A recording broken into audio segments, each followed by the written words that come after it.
and they have managed to retain the character superbly. 2 Williams on the front row of the grid, and this time Damon Hill still on the front row. He's been there every time this year, but Villeneuve ahead of him. Schumacher hoping for wet weather, third. The 2 McLarens are on the first 3 rows of the grid, and Jean Alesi is behind his teammate Gerhard Berger. Brundle is ahead of his teammate Rubens Barrichello. Eddie Irvine, of course, well behind Michael Schumacher, but the 2 Saubers are together on row 6, followed by Mika Salo, who's had a very difficult time in practicing. Olivier Panis went much better in the warm-up. Pedro Diniz crashed in the warm-up, but is perfectly all right, as is his car. The 2 footwork cars have both made the grid, but the last starter is Pedro Lamy. There are just 19 cars and drivers in the Belgian Grand Prix, because Lamy's Minardi teammate, Giovanni Lavaggi, failed by a mere 0.2 of a second to beat the 107% of pole time qualifying limit. Villeneuve on the left of your screen, Damon Hill on the right, and behind Villeneuve is Schumacher. Behind Damon Hill is David Coulthard. 19 cars to start, 44 laps of the Belgian Grand Prix, which could virtually decide the World Championship. Could. When the lights go out, the race starts. Good one by Villeneuve, and Schumacher has passed Hill, who slots in behind the Ferrari. And Coulthard is well up. Now, they're all going to get round. No, there's a collision in the back. It involved, I think, Heinz-Harald Frentzen. Johnny Herbert came to a standstill. Schumacher is challenging the Williams, and there is Olivier Panis out of the Belgian Grand Prix in the Ligier. The expected happened at La Source. Sadly, it often does. But Villeneuve leads up to Kemmel, and from Kemmel into Les Combes, Damon Hill on the left. Schumacher having a look. Damon Hill is third, and he's passed by Coulthard. So Damon Hill started off second on the grid. He's down to 4th place. Mika Häkkinen is right behind him. There is Eddie Irvine, and they drop down to Rivage now. And you saw the official car out on the course. I do hope they're not going to stop the race. We see no indication of it at the present moment. But that's where Michael Schumacher went off in practice, and he is now behind Jacques Villeneuve. Williams leads, Ferrari second, McLaren is third, Williams is fourth. Mika Häkkinen is in 5th place in the second McLaren, and Villeneuve has got the clear track in front of him that he wants. It may be his first time at Spa to race in the Belgian Grand Prix, but he mastered the course in 17 laps on Friday. He was as fast as anybody else after 17 laps, and he's been quicker than anybody else virtually all the time since. He is now coming through to complete lap 1, a very unhappy Olivier Panis stumps back into the pit lane. He didn't have to walk very far. He went off at La Source. And that is Frentzen. So Frentzen and Panis both out on the first lap. And this is the bus stop. This is the last corner before La Source of the completion of the lap.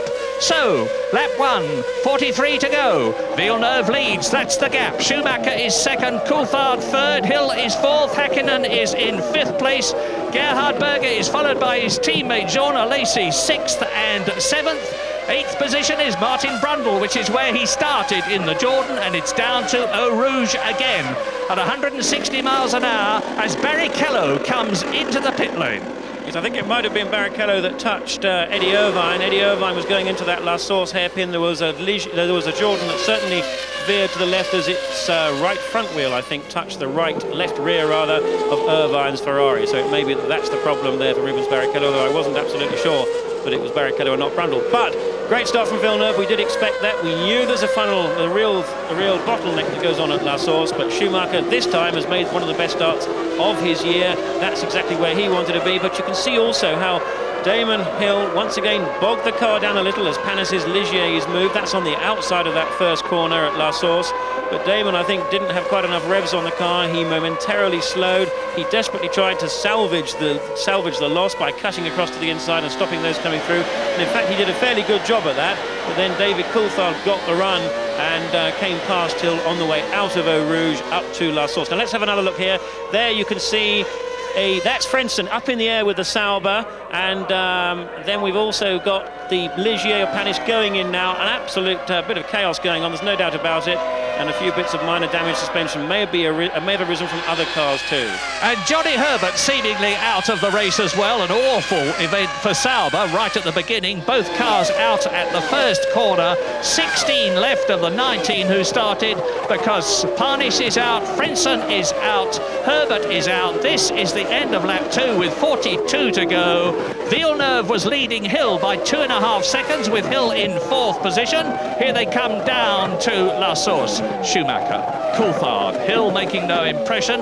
That is Mika Häkkinen in 5th position, followed by Gerhard Berger. The swoop, the 170 miles an hour swoop down to Eau Rouge, then the climb out Radillon up to Kemmel and Les Combes again, and there is Villeneuve. So Jacques Villeneuve leading as he did in Hungary. He nearly won his first Grand Prix. So there's the Ferrari, there is David Coulthard, Damon Hill, Mika Häkkinen, Gerhard Berger, Jean Alesi, Martin Brundle ahead of Eddie Irvine's Ferrari. He's in 9th position, and the imperturbable Jacques Villeneuve leads, and Johnny Herbert walks in. So Sauber will now sadly start to pack up their truck. Both cars are out of the race, and they have to look forward to the Italian Grand Prix. And sadly, it looks as if Panis's car is being moved away, that Rubens Barrichello's race is also effectively over.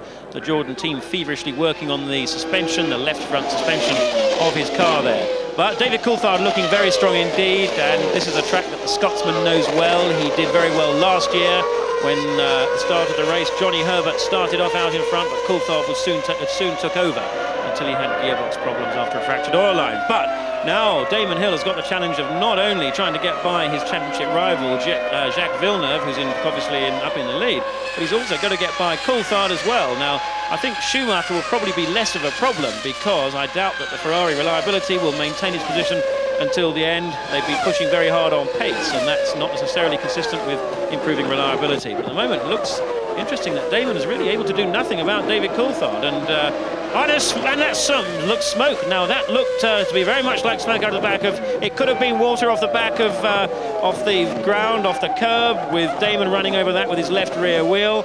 Let's have a look at it. There's a bit more of it then. Certainly the spray will come up from these cars as they run wide, but it didn't come off Coulthard's. But question is, was Hill just a little bit wider than Coulthard, and was that why the spray got thrown up? I suspect it will, but we shall know within a couple of laps. Well, he's 4.2 seconds behind Villeneuve now, and Schumacher is the fastest man on the track. We're riding on the Ferrari at the present moment. He was 0.3 of a second faster than Jacques Villeneuve on the 3rd lap. We're on lap 4 out of 44 now, and this is a wonderful sight for Ferrari fans all around the world, because they've had a dreadful time in recent races. 9 retirements from the last 10 starts at 5 Grand Prix. And Michael Schumacher has refused to be depressed or deterred, and you can see the proof now. He's edging up on and starting to give Villeneuve a very hard time. Now there's the bus stop, and that certainly looked as though it came from Damon Hill's engine, but we've been caught that way before in practice, and it turned out to be water spray lifted up by the diffuser, so I'm not about to make any rash remarks. But maybe, just maybe, Damon Hill had a problem. We're watching the gap. I can tell you that he's dropping back from David Coulthard, who is in 3rd position. So what happened to the Saubers? Johnny Herbert's back in the pit lane. He can tell us. Johnny, chaos at the start. What happened? Well, I got a very good start. I passed Heinz Harald and Rubens, and as I turned into the first corner, there was a little bit going on anyway. And I think it was Martin and Irvine. I missed that, and as I was turning in and going round the first corner, I think it was Heinz Harald sort of stuck his wheel in at the last moment, and I just ran over his wheel. Do you think, did you go up into the air? Did your car go up into the air? Yeah, I was up there. I don't know how long I was up there for, but it seemed a long, long time. But when you're up in the air and then toward the barrier, there's not a lot you can do. The entry to that corner has been revised, but it doesn't seem to have made much difference. No, well, you're always going to have a little bit of particular problems sometimes in a corner that you're accelerating to and braking down the first gear. But that is, you know, everybody knows and everybody realises you've got to be careful. The race isn't won on the first corner, and you just got to be a little bit careful and wary. Sorry, Johnny, and thank you. Well, it was lost on the first corner for Heinz-Harald Frentzen, for Olivier Panis, and for the unfortunate Johnny Herbert out again. Now we're with Gerhard Berger, who is in sixth position, and ahead of him was Häkkinen, but we rejoin the front of the race to look on lap 5 at Jacques Villeneuve, just about a second now ahead of Michael Schumacher's Ferrari. Schumacher is static now compared with Villeneuve. The lap times were virtually identical. And there is Gerhard Berger in the Benetton, and he is in sixth position. He is shadowing and pushing Mika Häkkinen very hard indeed. That McLaren Mercedes, you saw the new suspension.